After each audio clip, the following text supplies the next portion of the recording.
दोस्तों, हर एक इन्वेस्टमेंट किसी न किसी साल डबल होता ही है। चाहे वो 7 साल में होता हो, 8 साल में होता हो, 10 साल में होता हो या फिर 12 साल में होता हो।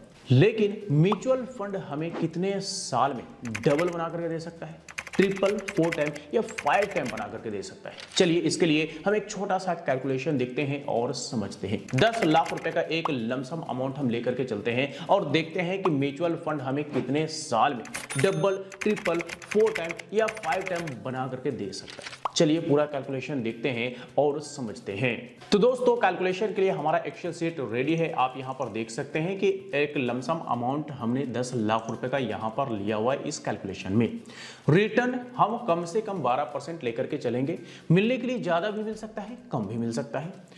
ड्यूरेशन हमें देखना है कि कितने साल में डबल, ट्रिपल, 4 टाइम या 5 टाइम म्यूचुअल फंड हमें बना करके दे सकता है। तो ये हम अभी आगे देखेंगे। इन्फ्लेशन हम 5% लेकर के चलेंगे और देखेंगे कि जो फ्यूचर वैल्यू बनेगा वो इन्फ्लेशन एडजस्टमेंट करने के बाद कितना होने वाला है और कितना गुना इन्फ्लेशन बढ़ने वाला है। सबसे पहले साल का कैलकुलेशन देखते हैं। 10 लाख रुपए का 1 टाइम का इन्वेस्टमेंट म्यूचुअल फंड में किया गया। इस पर पहले साल रिटर्न बना 1,20,000 रुपए, यानी कि टोटल रिटर्न जो है वो 1,20,000 रुपए हो चुका। टोटल फंड की बात करें तो एक साल में 11,20,000 रुपए हो चुका है, यानी कि इन्वेस्टमेंट के मुकाबले 1.1 गुना हमारा ये टोटल फंड एक साल में बनता दिख रहा है। लेकिन इस टोटल फंड का वैल्यू जो है वो देखेंगे एक साल बाद तो 10,66,667 रुपए रह जाता है, यानी कि इन्फ्लेशन बढ़ता है 1.05 टाइम्स 1 ईयर में। अब आइए छठे साल का कैलकुलेशन देखते हैं। छठे साल सेम 1 टाइम का इन्वेस्टमेंट कंटिन्यू है। छठे साल रिटर्न बनता है 2,11,481 रुपए और टोटल रिटर्न 6 साल में बनता है 9,73,823 रुपए, जो कि इन्वेस्टमेंट अमाउंट के लगभग बराबर हम कह सकते हैं कि हमारा टोटल रिटर्न 6 साल में बनता दिख रहा है। टोटल फंड की बात करें तो 19,73,823 रुपए बनता दिख रहा है, यानी कि मल्टीपल्स की बात करें तो 2 गुना जो है वो 6 साल में बनता दिख रहा है हमारा टोटल फंड। जी हाँ, 2 गुना होने में म्यूचुअल फंड जो है वो 6 साल का समय ले रहा है इस कैलकुलेशन के अकॉर्डिंग। तो 6 साल में डबल हमारा पैसा बनता दिख रहा है, यानी कि टोटल फंड बनता दिख रहा है। इस टोटल फंड का वैल्यू अगर आप देखेंगे 6 साल बाद तो 15,54,191 रुपए रह जाता है, यानी कि इन्फ्लेशन बढ़ता है 1.27 टाइम्स 6 ईयर्स में। अब आइए 10वां साल का कैलकुलेशन देखते हैं। 10वां साल सेम 1 टाइम का इन्वेस्टमेंट कंटिन्यू है। 10वें साल रिटर्न बनता है 3,32,770 रुपए। टोटल 10 साल का रिटर्न बनता है 21,05,849 रुपए, यानी कि इन्वेस्टमेंट के मुकाबले डबल से भी ज्यादा हमारा 10 साल का रिटर्न बनता है।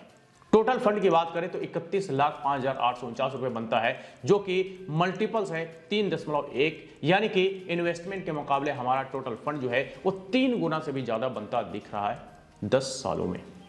लेकिन इस टोटल फंड का वैल्यू आप देखेंगे इन्फ्लेशन एडजस्टमेंट करने के बाद तो 19,17,191 रुपए रह जाता है, यानी कि इन्फ्लेशन बढ़ता है 1.62 टाइम्स 10 ईयर्स में। तो एक लंबा समय यानी कि 6 साल का समय डबल होने में और 4 और साल के लिए अगर इन्वेस्टमेंट बढ़ा दिया जाए तो 10 साल में हमारा 3 गुना से भी ज्यादा हमारा टोटल कॉर्पस बन सकता है। ये तो हमने 3 गुना तक का कैलकुलेशन देखा।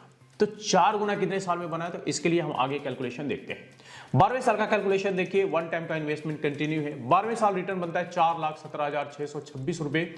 रिटर्न बनता है टोटल 12 साल में 28,95,976 रुपए और टोटल फंड 12 साल में बनता दिख रहा है 38,95,976 रुपए, जो कि इन्वेस्टमेंट के मुकाबले 3.9 गुना हम कह सकते हैं कि लगभग 12 से 12.5 साल में इन्वेस्टमेंट के मुकाबले हमारा टोटल फंड जो है वो 4 गुना बन सकता है। जी हाँ, 4 टाइम बन सकता है 12 सालों में। अब आते हैं आगे का कैलकुलेशन पे। तो आगे का कैलकुलेशन देखिए 14वां साल का। 14 साल भी सेम 1 टाइम का इन्वेस्टमेंट कंटिन्यू है। 14वां साल रिटर्न बनता है 5,23,619 रुपए। टोटल रिटर्न 14 साल में बनता है 38,87,113 रुपए और टोटल फंड 14 साल में बनता है 48,87,113 रुपए, यानी कि मल्टीपल्स है 4.9, यानी हम कह सकते हैं कि इन्वेस्टमेंट के मुकाबले हमारा टोटल फंड जो है वो लगभग 5 गुना बनता दिख रहा है। कितने सालों में? 14 सालों में। अब आइए आगे देखते हैं 16वां साल। 16वां साल देखेंगे तो सेम 1 टाइम का इन्वेस्टमेंट कंटिन्यू है। 16वां साल रिटर्न बनता है 6,56,828 रुपए। टोटल रिटर्न 16 साल में बनता है 30,394 रुपए, यानी कि इन्वेस्टमेंट के मुकाबले 5 गुना से भी ज्यादा हमारा टोटल रिटर्न 16 साल में बनता दिख रहा है। और टोटल फंड की बात करें तो 61,30,394 रुपए 16 साल में बनता दिख रहा है, जो कि इन्वेस्टमेंट के मुकाबले 6.1 गुना हमारा टोटल फंड बनता दिख रहा है, यानी कि 6 टाइम्स हमारा जो इन्वेस्टमेंट है वो 16 सालों में बनता दिख रहा है। अब इस टोटल फंड का वैल्यू अगर आप देखेंगे 16 साल बाद तो 28,51,346 रुपए रह जाता है, जो कि इन्फ्लेशन बढ़ता है 2.15 टाइम्स 16 ईयर्स में। तो ये तो हमने देख लिया 16 साल तक का कैलकुलेशन, जो कि इन्वेस्टमेंट के मुकाबले हमारा टोटल फंड जो है वो 6 गुना से भी ज्यादा बनता दिख रहा है। अब आइए 18वां साल, ये और भी इंटरेस्टिंग है। 18वां साल आप देखेंगे तो सेम वन टाइम का इन्वेस्टमेंट कंटिन्यू है। रिटर्न बनता है 18वां साल 8,23,925 रुपए। टोटल रिटर्न 18 साल में बनता है 66,89,966 रुपए और टोटल फंड 18 साल में बनता है 76,89,966 रुपए, यानी कि इन्वेस्टमेंट के मुकाबले 7.7 गुना हमारा ये टोटल फंड बनता दिख रहा है, यानी कि 7.5 गुना से भी ज्यादा हमारा टोटल फंड जो है वो 18 साल में बनता दिख रहा है।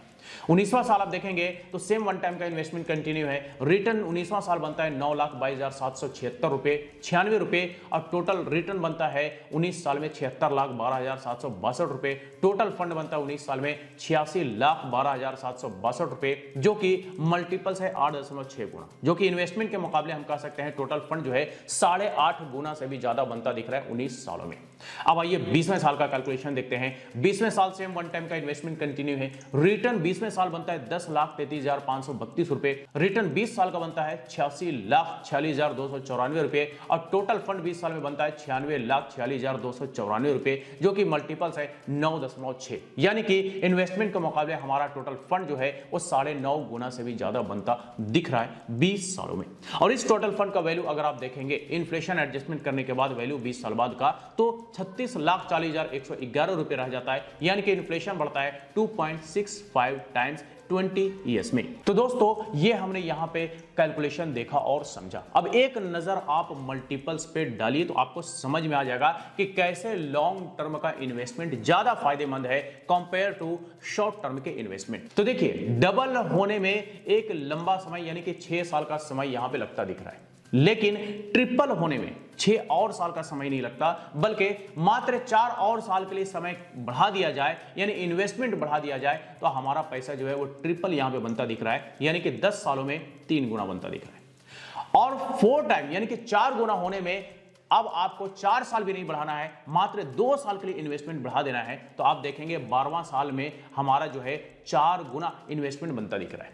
5 गुना और भी जल्दी होता है, मात्र 2 और साल के लिए बढ़ाइए, 5 गुना 14वें साल हो जाता है। वहीं देखेंगे तो 16वां साल जो है 6 गुना से भी ज्यादा बनता दिख रहा है। वहीं आप देखेंगे तो 18वां साल 7.5 गुना से भी ज्यादा बनता दिख रहा है। 19वां साल 8.5 गुना से भी ज्यादा बनता दिख रहा है। 20वां साल 9.5 गुना से भी ज्यादा बनता दिख रहा है। यानी कि ये जो हमारा 10 साल के बाद का इन्वेस्टमेंट पर रिटर्न है, दरअसल ये बड़ा तेज रफ्तार से हमारा मल्टीपल्स होता जा रहा है और हमारा फंड भी बड़ा तेज रफ्तार से मल्टीप्लाई होता जा रहा है। जैसे कि आप देख सकते हैं कि 10 साल में 3 गुना, 12 साल में 4 गुना, 14 साल में 5 गुना, 16 साल में 6 गुना, 18 साल में 7.5 गुना, 19 साल में 8.5 गुना और 20 साल में 9.5 गुना से भी ज्यादा। तो दरअसल लॉन्ग टर्म का इन्वेस्टमेंट हमेशा से फायदेमंद रहा है म्यूचुअल फंड में, और यहां पर भी कैलकुलेशन में हमें यही चीज देखने को मिल रहा है। शॉर्ट टर्म में लंबा समय लग सकता है, लेकिन लॉन्ग टर्म में बड़ा कम समय में मल्टीपल्स होता है, बड़ा तेज रफ्तार से मल्टीपल्स होता है। ये आपने यहां पे देखा और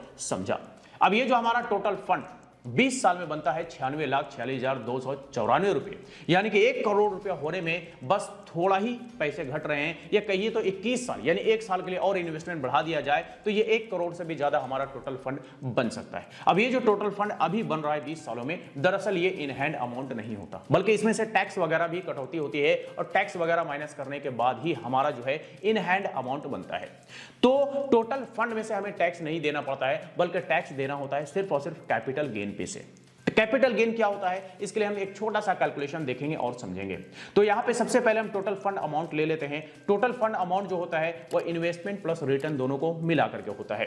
टोटल फंड अमाउंट हमने यहां पे ले लिया है। अब यहां पर हम ले लेंगे total investment amount. Total investment amount है हमारा 10 लाख रुपया। ये हम ले चुके हैं। अब हम यहाँ पे जो है टोटल फंड में से टोटल इन्वेस्टमेंट अमाउंट को हम माइनस कर देंगे। जैसे ही माइनस करते हैं हमारा कैपिटल गेन निकल करके आ गया 86,46,294 रुपए। ये अमाउंट आपको यहाँ पर भी देखने को मिल रहा है, यानी कि टोटल रिटर्न कहिए या कैपिटल गेन कहिए, बात एक ही है। इसी कैपिटल गेन पर अगर एसटीसीजी लागू होगा तो एसटीसीजी रेट पर हमें टैक्स देना पड़ेगा, अगर एलटीसीजी लागू होगा तो एलटीसीजी रेट पर हमें टैक्स देना पड़ेगा। अब ये रेट क्या है और क्या हिसाब किताब है, इसके बारे में थोड़ा जान लेते हैं। तो देखिए, अगर हम शॉर्ट टर्म के लिए इन्वेस्टमेंट करते हैं, लेट्स से एक साल के अंदर अंदर हमने इन्वेस्टमेंट किया और रिडीम कर लिया, बेच दिया, और अब उस पर जो भी हमारा प्रॉफिट बनेगा उस पर हमें देना पड़ेगा short term capital gain tax 20% के हिसाब से। अगर हम कोई लॉन्ग टर्म के लिए इन्वेस्टमेंट करते हैं, लेट्स से हमने एक साल से ज्यादा समय के लिए इन्वेस्टमेंट किया और उस पर हमें कोई प्रॉफिट बना। अब एक साल का समय चाहे वो 2 साल, 5 साल, 10 साल, 20 साल, 25 साल जो भी हो सकता हो, तो हमारे इन्वेस्टमेंट पर जो भी प्रॉफिट बनेगा उस प्रॉफिट पर हमें जो है एलटीसीजी टैक्स 12.5% के रेट पे देना पड़ेगा। और ये जो हमने यहाँ पे 20 सालों तक का कैलकुलेशन देखा, इसमें हमारा जो भी टोटल फंड बना और इसमें जो भी कैपिटल गेन निकल करके आया, इस कैपिटल गेन पर हमें एलटीसीजी टैक्स 12.5% के रेट से देना होगा। अब हमें गवर्नमेंट एलटीसीजी पर एक बेनिफिट देती है, वो होता है टैक्स में एग्जम्पशन, और अभी टैक्स में एग्जम्पशन मिलता है 1,25,000 रुपए का। इससे पहले ये 1 लाख रुपए का था, बीच में बढ़ करके 1,25,000 रुपए हो गया। हो सकता है फ्यूचर में ये बढ़ करके 2 लाख, 2.5 लाख, 3 लाख, 4 लाख कुछ भी हो सकता है। तो तब जो होगा वो होगा, फिलहाल 1,25,000 रुपए है तो हम इसी को लेकर के चलेंगे। इसके अलावा होता है एक्सपेंस रेशियो। हर एक फंड का अलग अलग एक्सपेंस रेशियो होता है, तो इसका डिटेल्स आप अपने फंड के डिस्क्रिप्शन में जाकर के चेक कर सकते हैं कि आपके फंड का क्या क्या एक्सपेंस रेशियो है।